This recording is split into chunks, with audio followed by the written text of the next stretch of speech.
Well, hello everyone, and welcome to season 6 of Unplugged. It is great to be back, and when you start a new season, you reflect on the journey to here. In 6 seasons, it's been quite remarkable. We came together for the very first time in the week of Alan Richardson's sacking back in 2019. There's been an entire pandemic, effectively start and finish. Seasons played in Queensland and WA and all over the place, a couple of finals campaigns, some terrific guests that have been generous enough to give us their time, and it's been great fun to have all of the support of the listeners, and it is terrific to be back. We are about 12 days away from our first game in the 2024 season. If you are new to us, please jump on whatever service you're streaming us on, be it Spotify or iTunes or even through Facebook and various other things, and give us a rating, hopefully 5 stars, but if not, we'll take all feedback and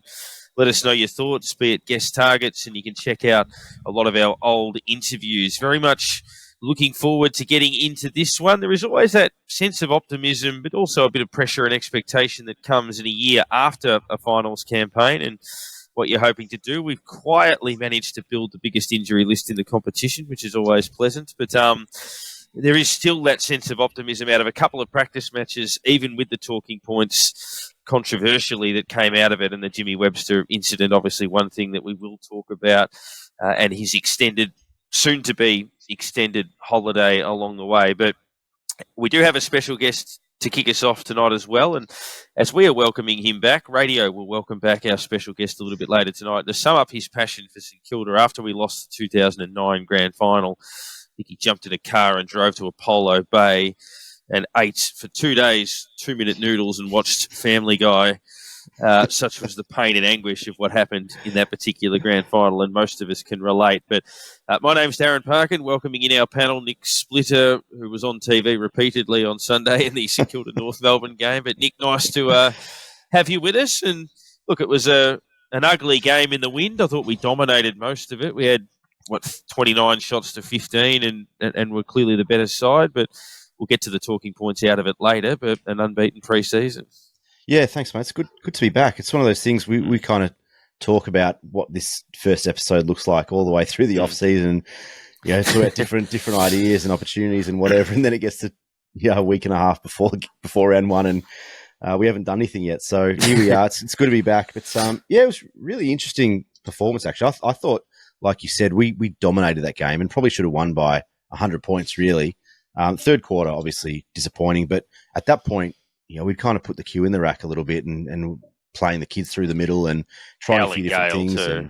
And, massive. We had Caminiti in the ruck and trying Garcia through the middle and a bunch of kids all over the place. But really impressive. I think when it came down to what is our game style, who are we as a team, I think we are really seeing Ross Lyon's stamp on this team, on this footy club as a whole, but really on whatever 23 are going to run out there every week. Is they are and he's spoken about it every week since he came back to the footy club. He wants this team to outrun and outwork every team every week. And we're seeing that. You win possession, doesn't matter if it's in the forward line, doesn't matter if it's last line of defence or through the middle of the ground. They are going to run and run and run and run all day long. And we've seen it in both of the preseason games. Obviously some rust, and that's normal at this time of year. But, geez, it's impressive seeing what he's done with this squad and this footy club in just over 12 months, and the way that they go about it, and they don't hit every target, but they're getting a lot closer. The foot skills are really, really promising. The fitness is really promising, and like you said, they don't stop, and it does give you that renewed optimism again for what this team could be in a year or two. Yeah, and I guess it's normal to feel good and confident at this time of the year, but it does feel like there's something behind it. How have you rated the pre-season? I know we've had a few injuries and copped a couple more on the weekend, but it looks like, if there were any concerns coming out of last year, that we've worked on getting those things better. Well, as we've discussed many times, we went into last year thinking, let's hope we at least get a win in the first month and a half, and started it on fire. And this year we're sort of going in a bit more confident, and so we kind of hope that it doesn't have the reverse effect on us. There's that worry now. They're going, okay, we started so well last year with the issues we had, but this year we're reasonably well. We're still going to be missing players like Sinclair probably first week. It sounds like he's not going to be getting up. Obviously Webster's going to be out now. There's still going to be a few gaps we need to fill, but it seems like we've picked up the players to fill those gaps. The players are going to slot in. Bonner's going to slot straight into the team. He has looked impressive. We're going to have, I guess, some of the rookies. Wilson will probably get a game. Looking at it, I don't see how he's not ready to go. Just looking at how he played on the weekend, especially. Ball just followed him at times, so he's going to give us some great drive out off the wings, out of the middle. We've got that sort of depth now that you go, hey, we can cover players we're missing, and a lot of that has actually come from the players we used for that depth last year. We look and go, wow, we had a better depth than we thought we had, and we've just built and built and built on it again this year. We've probably moved a few players out from last year, but overall, when you look at like for like, we've gone back pretty much I compared it for an average of about 2 years age from one player to the other, from what we've dropped out to what we brought in. So average age of that group's about 2 years less. Experience was less than that amount in games and field time, so that gap shortens as well. We've really brought in some, I guess, players that can take us further than what we were. But yeah, it's going to be hopefully a challenge for the players who are going to miss the first few weeks. I mean, obviously excluding Sinclair, he's one make walk up, but the other players all fighting for those positions, and then there's that healthy competition we need to make the team strong. And yeah, it looks like that's what we're going to have. We're going to have players fighting for positions all year. Hopefully Steele's back to his best. He's not, I guess, trying to push through the season like he did a bit last year. He was just trying to play. He looks pretty good again on the weekend. So he looks ready to go. Max looks good. Hopefully a full season of Max would be fantastic. We are yet to see that. We have not had a full season of Max yet. And that's probably one of the keys to us being a competitive team at the end of the year. He can get a full year. And yeah, Membry alongside him, at least get 3/4 of the season playing together, as opposed to 3-4 games. Well, I think it might have been 6 games at the end they played together last year at the most or something. That's not going to produce a dangerous forward line. You don't play together enough. You don't gel well. So just on field time this year is going to be the key. And from what it looks like, yeah, if we can fill those holes when we do lose someone, it's not going to be such an issue like we had just a few years ago where we drew up a couple of players and all of a sudden we're going, okay, who are we going to bring in? Because we've got nothing to cover that. But yeah, Ross is building a list that you go, hey, this list could be dangerous. So if we look at round one and the race to that, so Butler, unlikely, but it would be early in the season, couple of rounds in. Sinclair, gave the impression yesterday that given the 5-day turnaround from round one into round two, that round two might be more likely rather than bringing him back in round one and expecting him to play on a short turnaround. Brad Crouch, probably in a similar position to, say, a Windhager or a Jones. So Jones had a concussion, so not an injury per se. Should be okay, but do you pick him without a preseason game? Crouch, do you pick him? Windhager should be okay with that hand. Do you pick him? Is it a case of you can't pick both of them because they're both in the same position, so you pick one of them? Then you look at, obviously, Hunter Clark's calf injury wasn't ideal timing. You'd think maybe a month into the season for him. Webster will miss, you'd think, about 6. Dougal Howard looked like a hammy, so if that's a normal hamstring injury and it's 4 weeks, then he'd miss the first 2. Josh Battle? Josh. What's Josh Battle's situation? Where's he at? I'm not entirely sure, to be honest. But he obviously didn't play last week. Just heard stories that he saw and no good at the moment. But I think they were aiming for round 1, but who knows at the moment. I mean, they said round 1 for Windhager last year with that hand and end up missing extra time and clearly wasn't good until the halfway mark of the year at least. Yeah. So, and then you look at obviously Ben Patton's out for a long time. So Paddy so Battle Dow, had a bit of ice. some niggles. Yeah, Battle had a bit of ice on the knee after the Essendon game the week before. So hopefully he's okay for the opening game. Obviously with Cameron, Hawkins, Ollie Henry, those sorts of players buzzing around in that forward line. Battle, Wilkie, Cordy, that would be the ideal. I mean, whether they pick Sean Makers, took 11 marks on the weekend and looked pretty good. Still looked a fair way off it, I thought. I think obviously he's got a weapon, but I think he tried to use that all the time, and I think you've got to pick your moments. And I mean, Moorabbin in the swirling wind and that sort of condition is not ideal for a rookie of his size and his skill set, inexperienced, all that type of stuff. I think he's still a while away, but you might get forced into playing him if you don't have the tools to suit up. But I think in an ideal world, he's a fair way away from it. So Fox Sports with an update on the injury. So Dougal Howard's suspected hamstring strain. Strain again would be touch and go. Jack Sinclair, you'd think round 2. Windhager a chance. Dan Butler a chance for probably a couple of weeks in. Paddy Dow a couple of weeks in. Jack Hayes a couple of weeks in.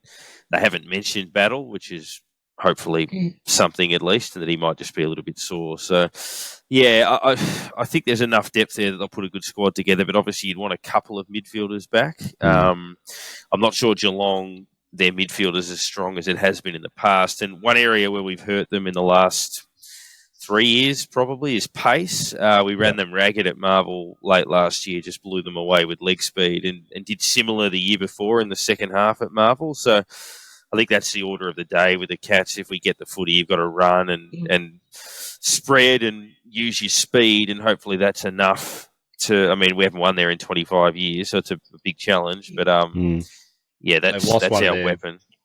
Yeah, they've lost one of their runners in Guthrie as well, so that's... if anything, they're not a very quick team at the best of times. I mean, we saw them in the last round of the season. I mean, yes, they were absolutely cooked by that time, but they're also can be notoriously slow starters. But for the last few years, they've waited till 3rd, 4th, 5th round to even start the season. It seems to have been was 0-3. But they're not the biggest starting team in the season, especially because they're getting a lot older now. A lot of their key players are getting up there in age now. I mean, Dangerfield's he's still dangerous. You got you're saying Hawkins, he's still quite dangerous if you gets a hold of you. But Tom Stewart, if there's any time you want to have him, it's probably right at the start of the year. Yeah, and even being down there. I mean, we've played 2 practice matches that we're saying in some very windy conditions. It's probably going to be a little similar down there. I mean, there's finally the holes have been plugged around the outside of the ground there. They finally got the walls up. So it's still a bit more. It's an outdoor stadium, so we've sort of acclimatized to those conditions a little bit to start the season as well. So. Yeah, it's if anything, it's almost the perfect time for us to get them, and let's hopefully we can do a similar thing to what we did at the end of last year and really take control of the game. I mean, if I reckon in the game that we played them down there last year, it was our own mistakes that caused us to lose. We probably gave them the ball back way too many times. Stupid errors we made gave them the ball back too many times. It was just a night where when we looked good, we probably looked better than Geelong, but we caused their own issues. And yeah, it was just one of those nights we probably should have won. But yeah, it's certainly not going to be, I reckon, the fortress that you're used to down in Geelong. I don't think they're maybe as scary as what they have been for the last few years, and that I reckon it's a perfect time to have a go at them. Yeah, and I think you're right. Like with a few of those exclusions, injuries, and suspension and whatnot, that a few of those new faces come in straight away and are almost, you've got to play them on what we've seen so far.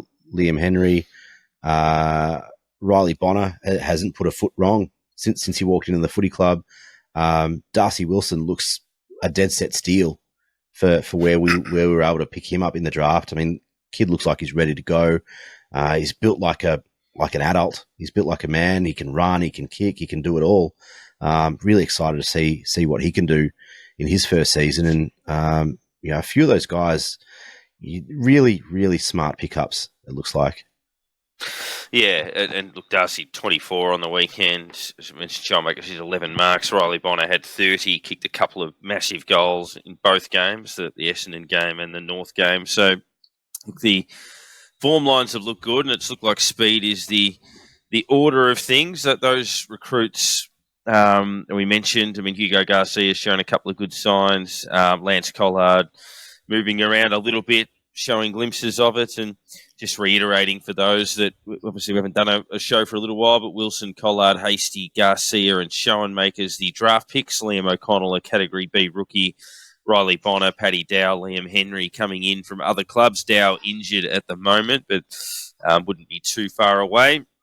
Liam Henry looks exciting though. I don't know if anyone saw the goal that he kicked in the last quarter. Yeah, last goal of the game. That started with a defensive effort and a bit of an intercept coming out of defence, and putting the stops on that, and then getting a handball back on the boundary and just calm as you like. Just banana from the boundary line from the pocket. It was just and not easy in those conditions either. But he he knew exactly what he was doing. He knew exactly what he was doing. He was cool, calm, collected, and measured, and just sized it up and took the shot. And just the skill to be able to pull that off, like you said, in those conditions was just. I mean, in any conditions, really, in the heat of the moment and whatever, he's super exciting. Yeah, and that's encouraging. Obviously, we've had a look at some of the other practice matches, Jack Billings and Jade Gresham going around with Melbourne and Essendon respectively, and obviously we'll see them throughout the course of the season. Simon Lethlean, the big move in the off-season as well, moving on by mutual decision.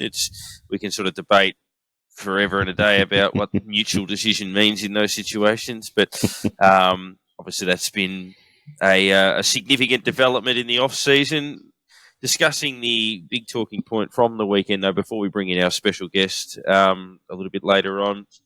Look, Jimmy Webster, I think we've all seen it. It's not an incident that we can defend or put our hands up and say, didn't mean this, timing was off with this, and this didn't happen the way that he planned it to happen. It was literally just a brain explosion. It doesn't mean that, he's been a thug his entire career. It doesn't mean that should necessarily tar him, but it is a mistake and you have to live with it. It's an incident that can cause serious injury. It's an incident that if it happened to one of our players, we'd be equally as filthy as North Melbourne fans are and were at the time. It's just simply the reality of the situation.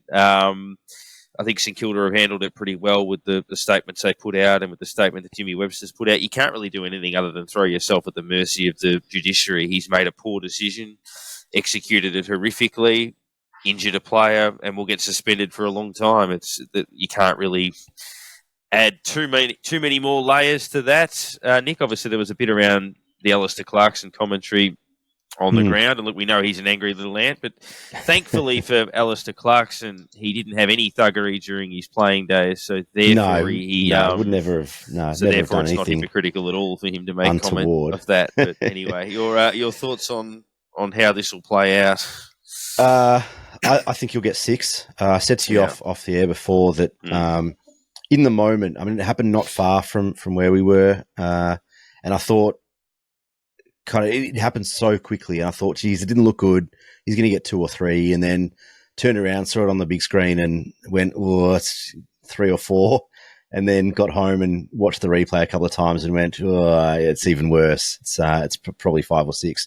I do think the commentary around it is a bit overblown, and people saying he should get 10 or 12 or rubbed out for the season and $100,000 fine and all these sorts of things. Like, I mean, if something like that happens, then it is the biggest travesty of justice that we've ever seen in the AFL. I think he'll get 6, and rightfully so. Maybe it gets blown out. They make a statement and it's 7. But look, anything more than that, I think, would be very, very rough, given what we saw just a week or so ago with Pal Pepper from Port. That was bad. I think Webster's is worse, but Pal Pepper got 4. Webster will get 6 or 7, I imagine. That'll be fair. It's tough. He made a mistake. It was an awful on-field action. Shouldn't have happened. And hopefully Jai Simpkin's okay. I think we all can stand here and say, hopefully the young kid's good to go, and he'll probably miss a game or 2, but it's not his first concussion. And he'll probably have some effects of that, and just hopefully he's all right. Webster's going to miss a fair chunk of the season, as he should. And ultimately, I think he's done his own chances of extending his footy career more harm than good, because he's out of contract at the end of the year.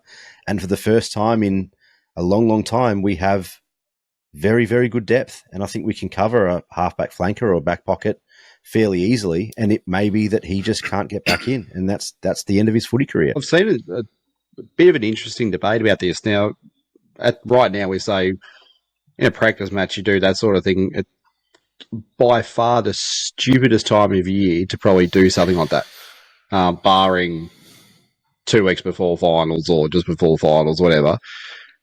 But in a situation where he would be getting 10 or 12 weeks, say the question was, if he did that, or not necessarily Webster, but someone does that in a grand final, incapacitates one of the opposition's best players, you go on to win. How do you feel in that situation? It's a bit of a situation to go, was that really, really stupid, or was that really, really smart? It's one of those ones risk. You sort of go, how do you feel in that situation, knowing that it's probably had a big impact on the game? It's probably possibly got you over the line.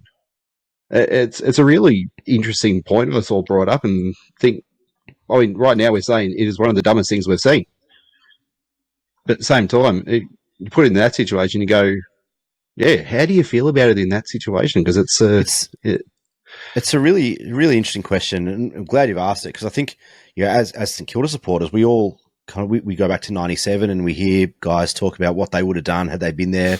Lazar's on record saying that he would have taken out Jarman and all these things, and back then we celebrated it. If only we could have had Lazar out there and take Jarman out, and for years it's one of those kind of we lost that game, and we'll regret that, we'll rue that opportunity forever.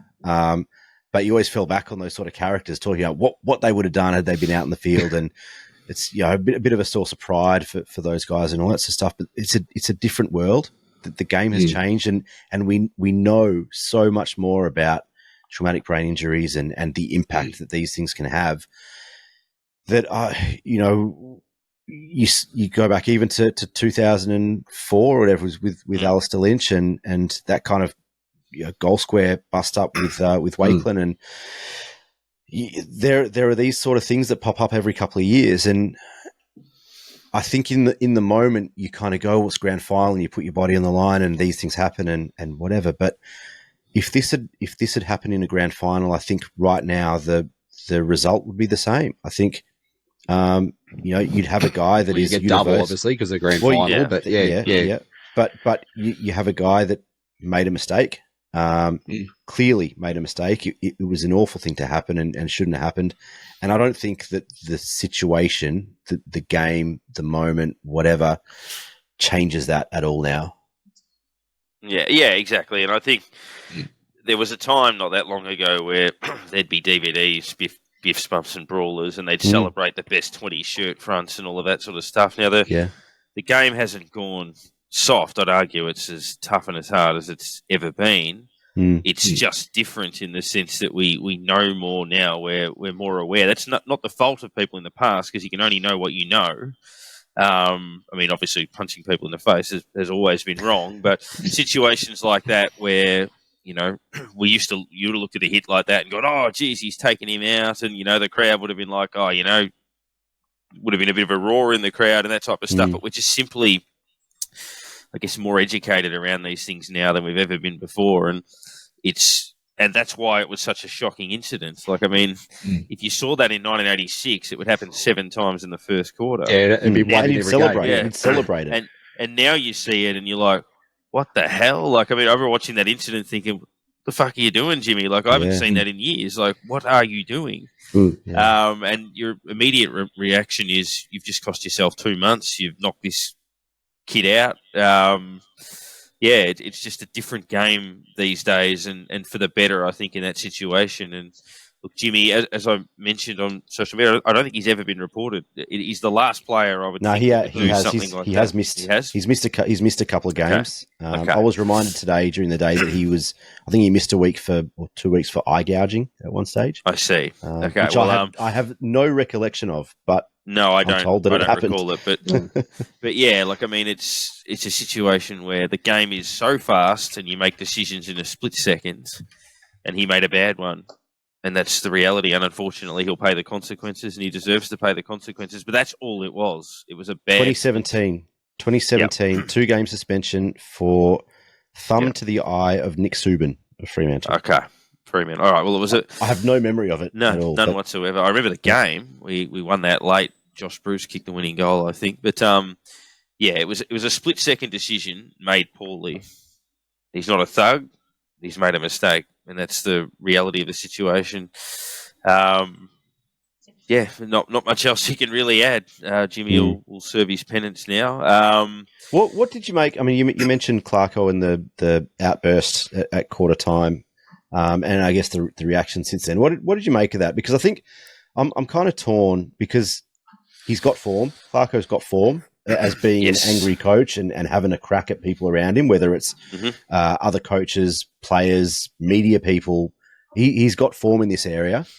On the other hand, he's a coach sticking up for his young captain who's been hit and taken out of the game in a fashion that shouldn't happen in today's game, as we've said. And so there's two sides to this argument. But where do you guys sit? Well, look, I'm torn on it in the sense that he's coaching a young group.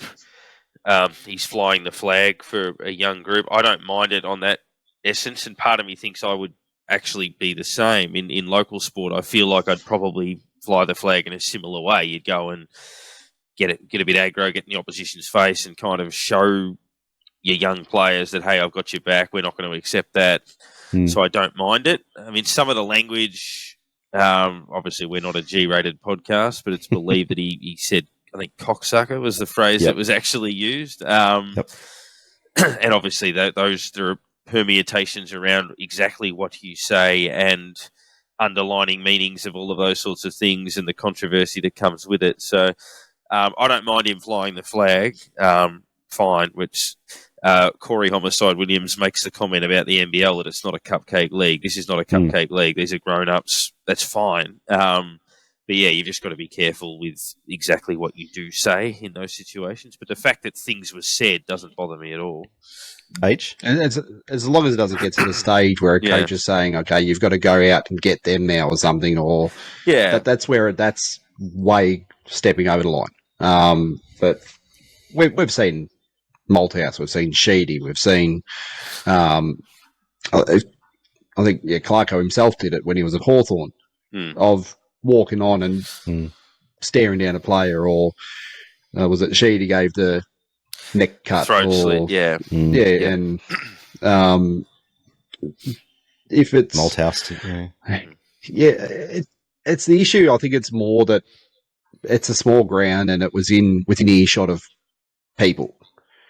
Out in the middle of, say, Marvel or something, you're probably not going to catch it as easily sitting in the crowd, but it was very close to where people were, and like, you don't want to see the fans seeing a coach sort of threatening a player on the opposition team or that sort of thing. But I mean, if he just shows his displeasure of what was done, and say, place a couple of words to say, I'm not happy with you, whatever, it's going to happen. But I think it was just the situation of where it was and kids around and that sort of thing that was more what the AFL's looking at. There was a lot of chirp all through the game. Liam Stocker had a crack at Tristan Cherry, I'm told, pretty reliably a couple of times. And it was kind of ongoing throughout the whole afternoon. There was a lot of chirp out on the field. Yeah, and look, that's going to happen in situations like that. It's just, it's a slightly uneasy feeling after games like that you're sort of thinking, well, that there was a bit of spite in that for a practice match, but that happens when incidents like that occur. But yeah, look, there have been calls to suspend Clarko for that. I think that's a little bit rich, but whatever happens in that essence. Looking at a few things before we wrap up with some predictions on the season. Obviously, the first month or so is tricky. Talking points are all around selections. It's been encouraging to see the likes of Philippou and Owens recapture some form from last year in the most recent practice match. Max King's looking pretty solid, but some listener questions which you can send through to us. Adrian asking, with Jimmy soon to serve time, Dougal, Dodgy and Sinks not quite ready, who are the three backs to come into cover? Well, hopefully Cordy, then you'd throw in Bonner, and then the one other defender would probably be more, if Sinclair was likely to move into the midfield, you then look at someone like Wilson potentially playing or likely playing in place of him. And then you look hopefully Battle comes back. Hopefully Battle's back into that lineup. Right there have been some suggestions around the kid, Sean Makers. I'm not sure quite ready just yet in that space, but good to have him at least putting his hand up for selection. Rory says, Nick, depth. Do we have enough depth? We clearly don't have enough A-graders, which is okay by me, but footy games are won with depth. I think we've had more depth than we've had in a long, long time. I think we've spoken about it a few times that that top six isn't Rewalt, Hayes, Del Santo, Goddard, Montagna. But it's pretty good when they're all out there. When you look at Steele, Sinclair, King, etc., Wilkie, it's pretty good. But clearly, I think if you go back to that 09-10 team, I think guys like Robert Eddy don't get a game in this team. McWalter maybe doesn't get a game in this team. Clint Jones had a role to play, but outside of being the tagger, which there aren't many anymore, does he get a Guernsey in this team? Probably not. I think that our depth right now is stronger than it has been for a long, long time. So yeah, I think our depth is good, and I think it's getting better as we get more experience and more game time into some of these kids. Yeah, if you look at a lot of other teams or a lot of historical teams, they can be very top heavy, and you had that top six who's right at the top of the scale, and then slides down very quickly to the bottom few, which, as you say, probably wouldn't get into a lot of other teams. That has just leveled out on the list we've got at the moment. It's from top to bottom, from number 1 through to 25, let's say. It's not a big slant. It's not huge. There's probably a little bit of a peak at the top where it's Sinclair, Steele, Marshall, Wilkie, but it doesn't drop off too far. You look at it, Sinclair's probably the only one anyone is probably throwing into the possibility of like an A grader, but even then, he's not making those lists. He's not getting into them. So it's a good even list, and that's what you'll find a lot of teams will, successful teams over the years, will have. You might have that one or two absolute stars, and then the rest of the team is nice and even, but the bottom of the list doesn't drop away so quickly on the good teams, and that's. Well, I think if we you look really need to look at it. If you look at the 23, who's kind of 23 to 25 players who are likely to line up in round one, and then you look at the guys who aren't going to be there, and I think that kind of says it all. Is that there's probably 30 to 32 guys that could realistically be in the starting squad and in any given week. So, hopefully we see kind of stronger performances. Hopefully we get a bunch of those guys back from injury, and you can get some continuity at Sandy and get a few of those guys playing week after week after week, and they get better. Brings that the bottom end of the squad up and kind of lifts them up, and all of a sudden we've got 38 to 40 guys who can step up, and it's really Ross likes to talk about it. Next man up. One goes down, one gets up. And I think we're getting a lot closer to that. Michael mentioning the knock on Riley Bonner's kicking when he's been Daniel Rich version 2 out of defence. Good point. Andrew and Rory asking similar question. Andrew says, who will take the next step to become an A grader? And Rory says, who is a player that will step up this year? It was Woody last year. Is it someone like Stocker or Burns? Not a kid like Owens or Pooh. Someone from mid-tier that just goes up. Burns and Stocker have both looked pretty good in the preseason. I thought Burns was strong on Sunday. I'm probably going to pick someone who's actually in that group, I would say, with Owens and Filippo. I'm only going to say it cheating because you didn't mention him, but Wanganeen Miller for me would be mine that would take another step up. He's already in our best half a dozen players, but he looks pretty sharp to take another step. Well, I think the A grader that we have who isn't there is King. Yeah. Clearly. He will be the A grader. But he's got to get the games. He's got to get the time. He just hasn't had that. And he's got that ability to absolutely tear teams apart. It hasn't been recognised yet. And we've been saying, if he plays games, it will happen. And he'll end a season with 70, 80 goals. Yeah, definitely. That's your A grade forward. And it's so if anyone's going to step into an A grade that we need probably more than anyone else to happen, he'd probably be the one. Well, I think last year, injury restricted, limited season, I think he averaged 3 goals a game last year. If you get that out of a whole year from Max King, you end up with kind of 65 to 70 goals for the year, which puts you in that calculation for the Coleman now. 65, I think, would have finished third or fourth for the Coleman last year. So it just shows you the level that he was playing at, even when he wasn't 100%.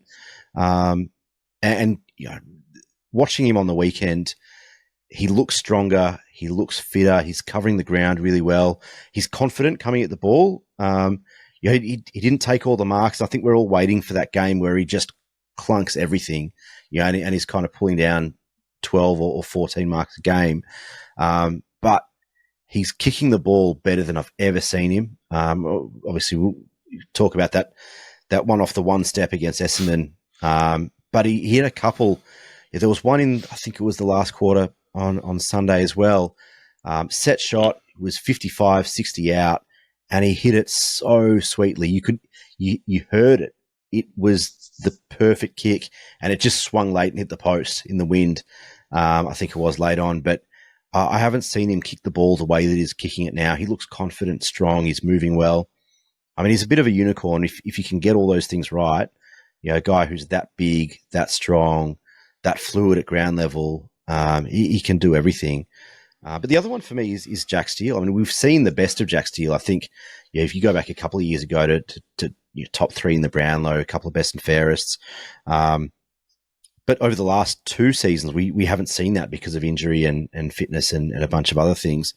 if we can get Jack Steele back to being an A grader, like that's another step up in the middle, and it's something that we've missed, I think, over the last few years as we've been beaten by less experienced teams in the middle. They're quicker, they've been harder at the contest, they've beaten us at stoppage.